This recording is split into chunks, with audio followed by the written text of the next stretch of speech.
Well, I put this together for my daughter and I'm getting ready to take it over. Hopefully she likes it. I think along with it I'm going to put one of my first ornamental corns along with it and see how that looks. She and her husband bought a cabin up in the northern Arizona woods, and she wanted something that kind of fits that territory. So something a little bit Americana, something a little bit Wild West, and hopefully she likes it. Come along, I'll show you how I made this. She and her husband have a cabin up in northern Arizona, and it's kind of like the Second Amendment group. So I was asking her what she might like as far as a cutting board or a charcuterie board, either one. And she likes the idea of a cutting board, but she wants to have it designed to fit in with the crowd that's up there, the Second Amendment crowd.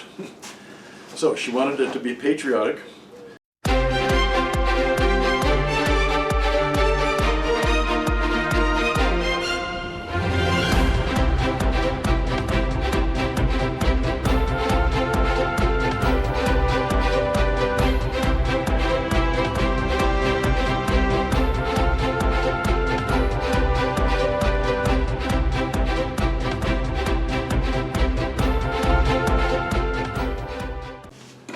Okay, so what I've done is I've taken some dark wood and some light wood and measured the thickness that I want the cutting board to be, marked it in here, and what I'll do is I'll just go through and give it a little slight shave.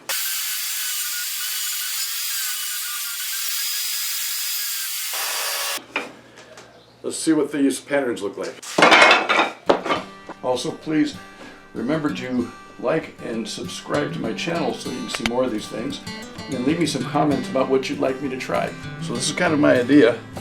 If I was to try to put something in here in the way of a few stars, just to kind of represent the basic stars, this kind of looks like the stripes on the flag, and in this open area here, perhaps I could put something that symbolizes either the American way or the Second Amendment.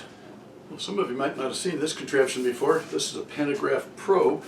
Allows you to copy something with the router and it'll engrave the copy. You screw this down in and that becomes a corner anchor. This one glides along and you can adjust it up and down to get the level that you want for the depth of cut that you want. And over here is the handy little thing that you can use to follow your pattern. This is the board in that cutting board that I was talking about up at the top that I wanted to put the stars in. So I went to the computer and I found some stars, copied the stars off into a pattern. These come off to be half the size once they get put on here. Just because of the way this thing works, you need this to be double the size of what you want. Take my little guide and I put it close to the center as I can of what I'm going to be doing. And then I come over here and I look at the wood, make sure where the router is, make sure that it's roughly about centered where I want it to be. If I come down to it, I'll use this point, I'll follow this along, and I just moved along.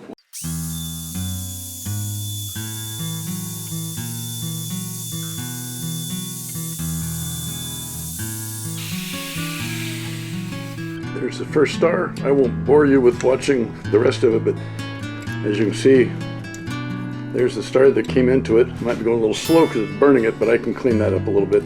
Just got to remember it's the half size of whatever you've got, so whatever you're copying, make sure that you know it's going to cut into the wood half the size. Okay, so since last time I saw you, I used my trim rotor, a little bit of a round over. I used that to clean out the majority of the inside of those stars. I'm pretty pleased with the way these all came out. Later on I'll be putting the epoxy in there. Okay, as you can see, I've already outlined with carbon paper. Burnt some of it. Well, you might notice a difference. I sent a picture of what I was putting together to my daughter that wanted to have this, and she said she wanted it to have kind of an American look to it, patriotic with the stars and everything, maybe a pistol or rifle or something on there. So the rifle I picked was looked like it was an AK-47 or something similar, and she responded and says she wasn't really thinking about like a mob type of a assault weapon, but more of something of the Old West, like a lever action or a shotgun or cross pistols or something. So I sent her a few more pictures. We decided on this. You better start packing a handgun. So now I've traced it using the carbon paper. Got the outline there. I've already run this through the planer. Still needs to be sanded down.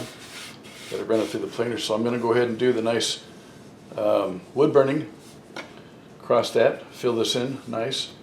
I think that's evenly spaced out, and I think that looks pretty darn good. Okay, so as you can see, I've got the cross pistils burnt in with the wood burning. Now I'm trying to come up with various colors. I tried that kind of blue and a little bit darker. Tried a couple of different types, and we came up with this color. We want it to be dark to where it looks almost black to kind of fit in with the motif of being like an old Americana. As you can see, a little tinge of blue. It looks pretty dark right now because it's thick, but once I've got it in there with that 1/8 inch thick or whatever that is, let's see how this turns out. And I want to pour it so it comes just slightly proud.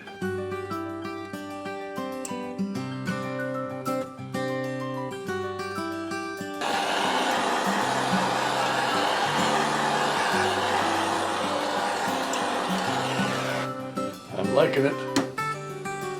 I hope you're liking it too. If you're liking it, please give me a thumbs up and don't forget to subscribe. Subscribing it really helps me out, and as I create new fun projects, it'll alert you to take a look at the new stuff that I've got going on. So please, take the time to subscribe. I'll see you tomorrow.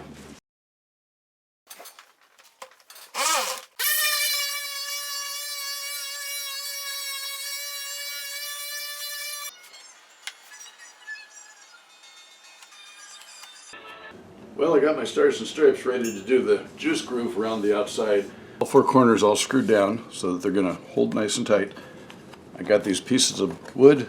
They're secured in there pretty good. I didn't want it to get into the epoxy of the tips of these stars, and I didn't want it to get too far into here.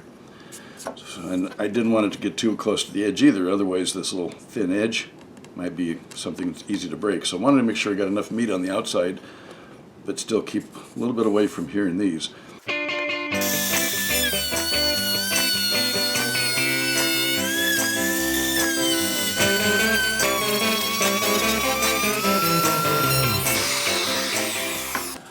See, I came a little too close for comfort on those corners. They didn't make through all the way, so that's good. Deeper. Okay, I cut a little bit deeper groove, and I kept short of coming to the corners, so I'll clean that up a little bit with a chisel or with my rotary tool. Clean that little section up there, kind of blend it in, and all these corners all look good. The rest of this looks good. The only part is here. One nice thing about Doc's projects is, unlike a lot of others, I'll let you know when I make a mistake and how I try to fix it. So leave the cussing to me and learn from my mistakes. So I'm going to finish off by using this rotary tool. Well, yeah, I think I did a pretty decent job considering what it looked like before. I'll show you the before and afters here. Just a little bit more light sanding, clear this up, and then I'm going to put the finish on this. There's the first coating I just put on. I'm going to put on several more, let this one soak in really good, but that's how it makes the colors pop out. So looks like we have a done deal.